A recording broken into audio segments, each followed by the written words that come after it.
At a workshop in Tokyo, tourists watch as green and white wax is poured into warm water. As the liquid turns into a sheet, they are asked to slowly pull it up and roll it, gasping at its transformation into a lettuce.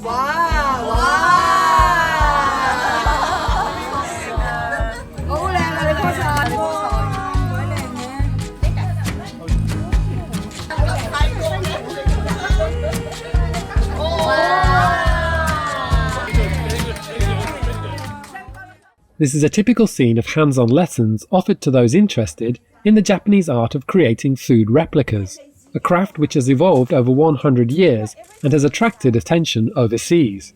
Participants of the workshop can choose two types of tempura, a traditional Japanese dish of lightly battered and deep-fried seafood or vegetables, along with lettuce as a garnish. It was an amazing experience, said this visitor from Hong Kong. I will bring my daughter here for sure the next time we visit. She would definitely enjoy it, he said.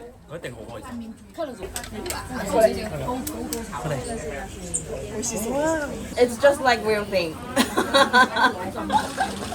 Yeah, it looks so yummy. I will find some restaurants, see if they would like to have my demo to show it.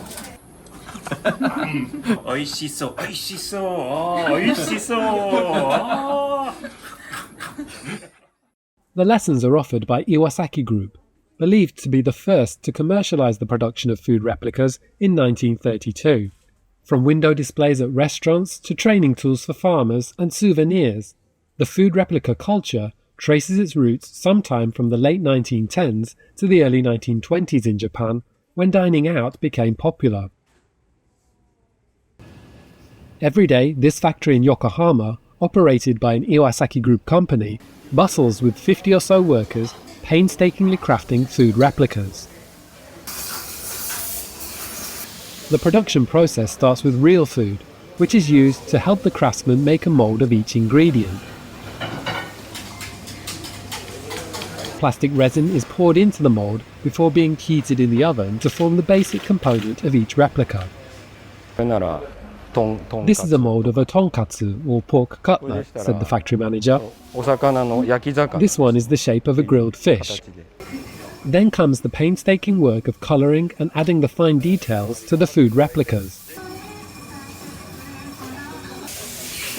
Craftsmen traditionally spend 3 years taking moulds and getting the feel of the different colours and textures of the ingredients before learning the colouring process. These are not quite finished yet. They're for retail stores. The real thing is much bigger than this. These are smaller so that they are easier to sell. It's miso ramen. These ones are at the final stage of the production process. They're all handmade. We also sell this. These days customers from overseas are quick to buy things like takoyaki. It seems to be a typical example of Japanese food for them. The incredible attention to detail demonstrated by Japan's food replica artisans is attracting attention from overseas. In London, an exhibit introducing the unique history, culture and craftsmanship of food replicas opened in October. Visitors saw some 150 replicas of Japanese delicacies, including one from each of the country's 47 prefectures that the Iwasaki Group made. I think it's incredible how handcrafted they are, and you can really see that, I think, in a lot of them, how much craftsmanship and effort has gone into them. Walking around the exhibition today, it's just made me starving. It's amazing how things like this kind of start as a marketing device and become an art form in their own right. Yeah.